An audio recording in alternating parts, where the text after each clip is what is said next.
Video like जरूर कर लीजिए और ऐसे वीडियो लगातार फ्री में पाने के लिए चैनल को तुरंत सब्सक्राइब कर लीजिए और बेल आइकन को जरूर टैप कर लीजिए ताकि आगे भी सारे वीडियो आपको मिलते रहे। यूट्यूब में फॉलो करते हैं तो प्लीज ये वाला फ्री टेलीग्राम चैनल जरूर ज्वाइन कर लीजिएगा। सारे नोटिफिकेशन सारे अपडेट यहीं पे आते हैं, ध्यान रखिए। नमस्कार दोस्तों, मैं Kirti Goyal study for civil service में आप सभी का स्वागत करती हूँ। जो भी बच्चे यूपीपीसीएस एग्जाम की प्रिपरेशन कर रहे हैं वो स्टडी फॉर सिविल सर्विस का पेड कोर्स ज्वाइन करके कंप्लीट प्री प्लस मेंस तक की तैयारी कर सकते हैं।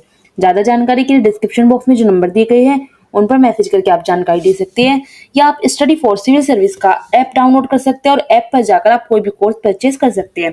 आज हम इस लेक्चर में क्या कर रहे हैं, जैसे आपको पता है हिस्ट्री के PYQ के लिए मैंने एक सीरीज जारी की है। डेली आपको क्लास प्रोवाइड होती है, आप चैनल पे जाकर देख सकते हो। तो चलिए बिना देरी किए करते हैं हम आज की क्लास स्टार्ट। सबसे पहले क्वेश्चन क्या है, किसने कहा कि यदि भगवान अस्पृश्यता को सहन करते हैं तो मैं उन्हें भी भगवान नहीं मानूंगा। ऑप्शन दे रखे हैं 4, आपको बताना है कौन सा ऑप्शन सही है। भीमराव अंबेडकर, बाल गंगाधर तिलक, लाला लाजपत राय या फिर महात्मा गांधी। तो यहाँ पे अगर हम सही आंसर की बात करते हैं ऑप्शन बी बिल्कुल सही हो जाता है। बाल गंगाधर तिलक ने यह बात कही थी। चलिए अगले प्रश्न को देख लेते हैं। सूची 1 को सूची 2 से मिलाना है और दिए गई सूची में सही फूट में से सही उत्तर का चयन करना है। ये सूची 1 और एक सूची 2 है, ठीक है। राजा राममोहन राय विश्व धर्म बनना चाहिए, यह कहा कि ब्रह्मवाद को केशव चंद्र सेन संस्थापित धर्म से की हिंदू धर्म की पहचान वेदों में होती है। मतलब आपको बताना है कथन किसने कहा है, ठीक है। चलिए तो यहाँ पे देख लेते हैं हम सही आंसर क्या हो जाएगा। यहाँ पे अगर हम राजा राममोहन राय विश्व धर्म बनना चाहिए ये कहा कि हिंदू धर्म का, ठीक है। बात करते हैं अगर हम यहाँ पे ऑप्शन बी केशव चंद्र सेन संस्थापित धर्म से की, तो यहाँ पे जाता है यह कहा कि ब्रह्मवाद को केशव चंद्र सेन के संस्थापित धर्म से होना चाहिए। दयानंद सरस्वती पहुंचने के कई मार्ग हो सकते हैं, हिंदू धर्म की पहचान वेदों में होती है। रामकृष्ण परमहंस शुद्धतम रूप उपनिषदों में निहित है, तो इसका हो जाएगा, इस पर जोड़ते हैं कि ईश्वर तक, ठीक है।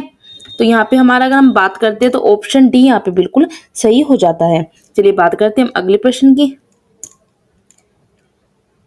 निम्नलिखित में से कौन सा सुमेलित नहीं है? पांडुरंग प्रार्थना समाज, दयानंद सरस्वती आर्य समाज, राजा राममोहन राय आदि ब्रह्म समाज या विवेकानंद रामकृष्ण मिशन। पूछा है कौन सा सुमेलित इसमें नहीं है। तो यहाँ पे बात करते हैं ऑप्शन सी जो है सुमेलित नहीं है, क्योंकि राजा राममोहन राय ने आदि ब्रह्म समाज की स्थापना नहीं की थी, ठीक। तो ऑप्शन सी यहाँ पे गलत है और यही सही हो जाएगा।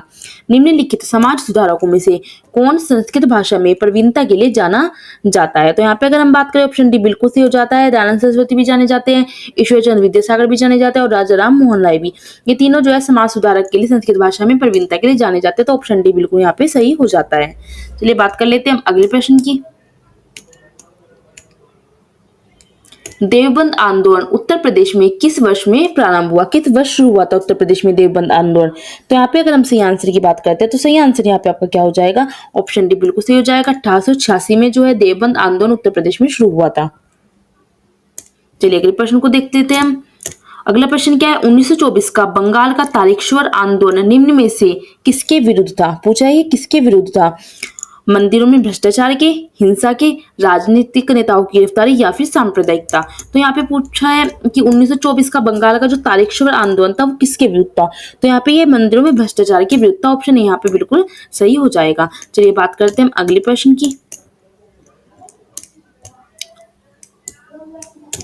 दुबला हाली पद्धति जो थी वो किससे संबंधित थी? बंधुआ मजदूर से, किसानों के शोषण से, छूत से या फिर अशिक्षा से। तो यहाँ पे अगर बात करते हैं जो दुबला हाली से थोड़ा सा नाम से पता चल रहा है, ठीक है, ये बंधुआ मजदूर से संबंधित थी। ऑप्शन ए बिल्कुल यहाँ पे सही हो जाएगा। चलिए अगले प्रश्न को देख लेते हैं। निम्नलिखित में से कौन इंडियन एसोसिएशन का संस्थापक था?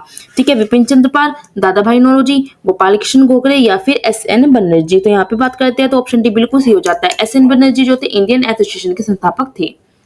चलिए अगले प्रश्न को देखते हैं। सुरेंद्र नाथ बनर्जी के द्वारा स्थापित उस संगठन का नाम बताइए जिसका 1886 में इंडियन नेशनल कांग्रेस में क्या हो गया? विलय हो गया था। तो ऑप्शन डी बिल्कुल सही हो जाता है, इंडियन नेशनल कॉन्फ्रेंस। इसका क्या हो गया था? 1886 में इंडियन नेशनल कांग्रेस में विलय हो गया था। चलिए हम अगले प्रश्न को देखते हैं। निम्नलिखित में से कौन 1885 में स्थापित बम्बई प्रेसिडेंसी एसोसिएशन के संस्थापकों में से एक था? तो यहाँ पे हम सही आंसर की बात करते हैं ऑप्शन एक बिल्कुल सही हो जाता है, फिरोज शाह मेहता। 1885 में जो स्थापित बम्बई प्रेसिडेंसी थी एसोसिएशन, इसके संस्थापकों में बात करें तो फिरोज शाह मेहता भी शामिल थे। चलिए हम अगले प्रश्न को देख लेते हैं। निम्न में कौन सुमेलित नहीं है? ठीक है, बताना है आपको। आपको पहले क्वेश्चन ढंग से पढ़ना है। पूछा है कौन सुमेलित नहीं है? ब्रिटिश इंडिया सोसाइटी लंदन, तो ये तो यहाँ पे अगर हम बात करते हैं बिल्कुल सही है ये। ठीक है, India east India association Calcutta की, ये भी बिल्कुल सही है। नेशनल इंडियन एसोसिएशन लंदन, ये भी बिल्कुल सही है। इंडियन एसोसिएशन बम्बई, तो अगर हम यहाँ पे बात करते हैं तो ऑप्शन ये वाला भी आपका जो है गलती है, ये नहीं है। और यहाँ पे ना 1 मिनट में आपको बता देती हूँ, ईस्ट इंडिया एसोसिएशन कोलकाता में नहीं है, तो ये भी आपका गलत है। ठीक है, और पूछा है कौन सा सुमेलित नहीं है, तो 2 और 4 सुमेलित नहीं है, और यही आपका क्या हो जाएगा, आंसर सही हो जाएगा। मतलब ऑप्शन डी बिल्कुल सही हो जाएगा यहाँ पे। चलिए अगले प्रश्न को देखते हैं। निम्नलिखित संस्थाओं पर विचार कीजिए। संस्थाएं दे रखी है बंग Bhasha Prakashik Sabha, land holder society, Bengal, British India society और इंडियन लीग। तो पूछा है कि इन संस्थाओं के स्थापना वर्ष के सही कालानुक्रम को निम्नलिखित कोड से चुनिए। तो बताना है कि पहले कौन सी आई संस्था, उसके बाद कौन सी संस्था आई, उसके बाद क्रम से लगा के आपको यहाँ पे आंसर बताना है। ठीक है, तो चलिए हम देखते हैं यहाँ पे। अगर तो बात करते हैं हम, सबसे पहले बंग भाषा प्रकाशिक सभा आई थी। ठीक, उसके बाद लैंड होल्डर सोसाइटी आती है, उसके बाद बंगाल ब्रिटिश इंडिया सोसाइटी आती है, और फिर आती है यहाँ पे इंडिया लीग। मतलब ये तो क्रम से लगे हुए हैं, तो ऑप्शन ए बिल्कुल सही हो जाएगा। 1 2 सॉरी हाँ 3 4। ठीक है, ये क्योंकि क्रम से लगे हुए हैं, तो ऑप्शन यहाँ पे बिल्कुल सही हो जाता है। चलिए अगले प्रश्न को देख लेते हैं। सूची 1 को सूची 2 से सम्मिलित कीजिए और नीचे दिए गए कोड से सही उत्तर का चयन कीजिए। यहाँ पे बात करते हैं लैंड होल्डर सोसाइटी की स्थापना किसने की? द्वारकानाथ टैगोर ने। बात करते हैं हम यहाँ पे ब्रिटिश इंडिया सोसाइटी, तो विलियम एडम्स ने इसकी स्थापना की थी। इंडियन सोसाइटी की बात करते हैं तो आनंद मोहन बोस ने, और इंडियन एसोसिएशन की स्थापना SN बनर्जी ने की थी। मतलब ऑप्शन यहाँ पे आपका बिल्कुल सही हो जाता है। चलिए बात कर लेते हैं अगले प्रश्न की।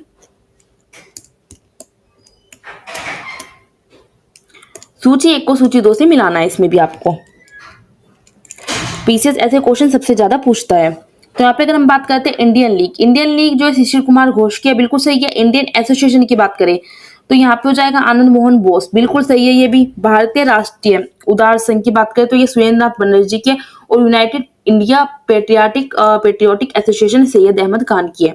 तो यहाँ पे अगर हम बात करते हैं तो सही कोड कौन सा आ रहा है? ऑप्शन डी बिल्कुल सही आ रहा है यहाँ पे। ठीक है, तो यहाँ पे ऑप्शन डी आपका सही आंसर हो जाएगा। चलिए अगले प्रश्न को देख लेते हैं।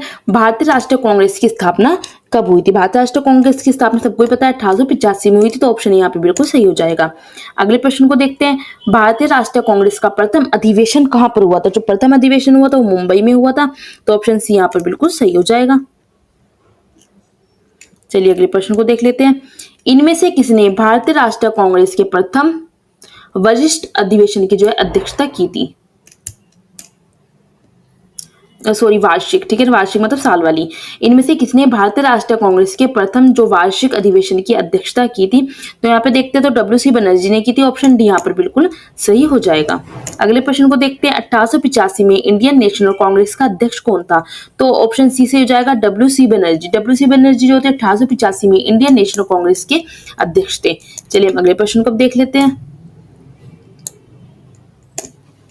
भारतीय राष्ट्रीय कांग्रेस का 1885 में महासचिव कौन था?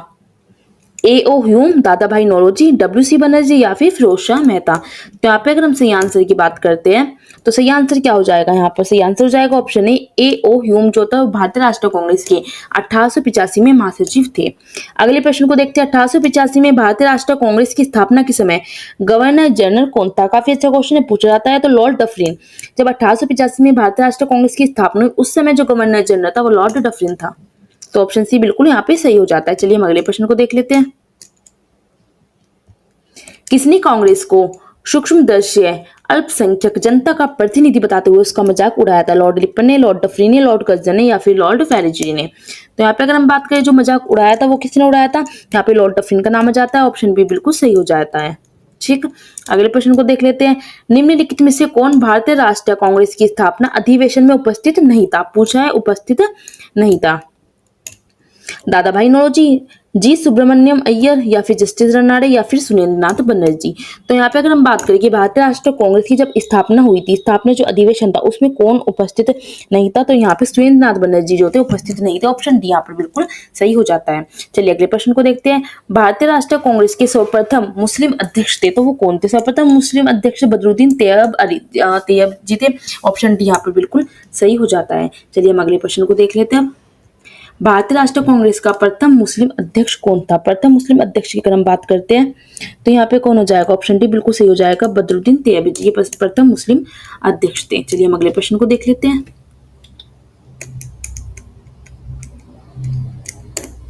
भारतीय राष्ट्रीय कांग्रेस का प्रथम निर्वाचित यूरोपीय अध्यक्ष कौन था? AO Hume, George Yule, Alfred Webb या फिर एनी बेसेंट। तो पूछा है प्रथम निर्वाचित यूरोपीय अध्यक्ष। तो अगर हम प्रथम निर्वाचित यूरोपीय अध्यक्ष की बात करते हैं तो ऑप्शन भी बिल्कुल सही हो जाता है, जॉर्ज यूल।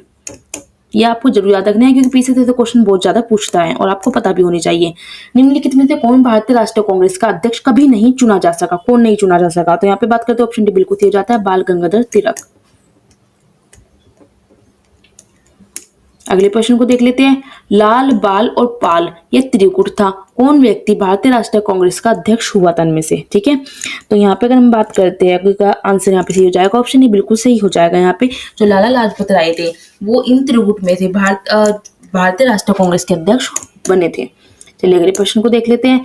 अखिल भारतीय कांग्रेस की प्रथम महिला अध्यक्ष कौन थी? प्रथम महिला अध्यक्ष की अगर हम बात करते हैं तो एनी बेसेंट यहाँ पे प्रथम महिला अध्यक्ष थी, तो ऑप्शन सी बिल्कुल सही हो जाएगा। अगले प्रश्न को देखते हैं। निम्नलिखित में से कौन भारतीय राष्ट्रीय कांग्रेस की प्रथम महिला अध्यक्ष थी? तो ऑप्शन भी बिल्कुल सही हो जाएगा, श्रीमती एनी बेसेंट। चलिए अगले प्रश्न को हम देख लेते हैं। निम्नलिखित में से भारतीय राष्ट्रीय कांग्रेस के किस अधिवेशन में बाल गंगाधर तिलक ने अभिव्यक्त किया था कि स्वराज्य मेरा जन्मसिद्ध अधिकार है और मैं इसे लेकर रहूंगा? बाल गंगाधर तिलक ने कहा था ये बात, और किस राष्ट्रीय कांग्रेस में कहा था? किस भारतीय राष्ट्रीय कांग्रेस के अधिवेशन में बाल गंगाधर तिलक ने ये कहा था? तो ऑप्शन डी बिल्कुल सही हो जाता है। जब लखनऊ अधिवेशन 1916 में होता है तो बाल गंगाधर तिलक इस अधिवेशन में कहते हैं कि स्वराज्य मेरा जन्मसिद्ध अधिकार है और मैं इसे लेकर रहूंगा। काफी अच्छा क्वेश्चन आपको याद रखना है। देखिए यहाँ पे 3 क्वेश्चन निकल जाते हैं। सबसे पहले कि यह वाक्य किसने कहा है? बाल गंगाधर तिलक ने। कहां पर कहा है? लखनऊ अधिवेशन 1916 में कहा है। किस अधिवेशन में कहा है? तो भारतीय राष्ट्रीय कांग्रेस के अधिवेशन में कहा है। ठीक है, तो पीछे ऐसे क्वेश्चन बनाता है। चलिए अगले प्रश्न को देखते हैं। किसने कहा था कांग्रेस पतन की ओर लड़खड़ाती हुई बढ़ रही है? मेरी एक बड़ी अभिलाषा है कि जब तक मैं भारत में हूं कांग्रेस की शांतिपूर्ण समाप्ति में सहयोग करूं। तो यह बात किसने कही थी? यह बात लॉर्ड कर्जन ने कही थी। ऑप्शन बी यहाँ पर बिल्कुल सही हो जाता है। चलिए हम अगले प्रश्न को देख लेते हैं अब। भारत के स्वतंत्रता प्राप्ति के बाद निम्नलिखित में से किसने सुझाव दिया कि भारतीय राष्ट्रीय कांग्रेस को समाप्त कर दिया जाए? तो यह सुझाव किसने दिया था? यह सुझाव महात्मा गांधी ने दिया था। ऑप्शन सी यहाँ पे बिल्कुल सही हो जाता है। चलिए अगले प्रश्न को हम देख लेते हैं। अमृतसर की भारतीय राष्ट्रीय कांग्रेस अधिवेशन 1919 के प्रस्ताव के अनुसार महात्मा गांधी के द्वारा कांग्रेस का नया संविधान लिखने हेतु निम्नलिखित में से किन्हें उनके सहयोग हेतु चुना गया? तो यहाँ पे अगर हम बात करते हैं ऑप्शन ए बिल्कुल सही हो जाता है। एक मिनट रुकिए, यहाँ पे कोड दे रखा है, ठीक है ना, सॉरी कोड दे रखा है, सहयोग हेतु चुना गया।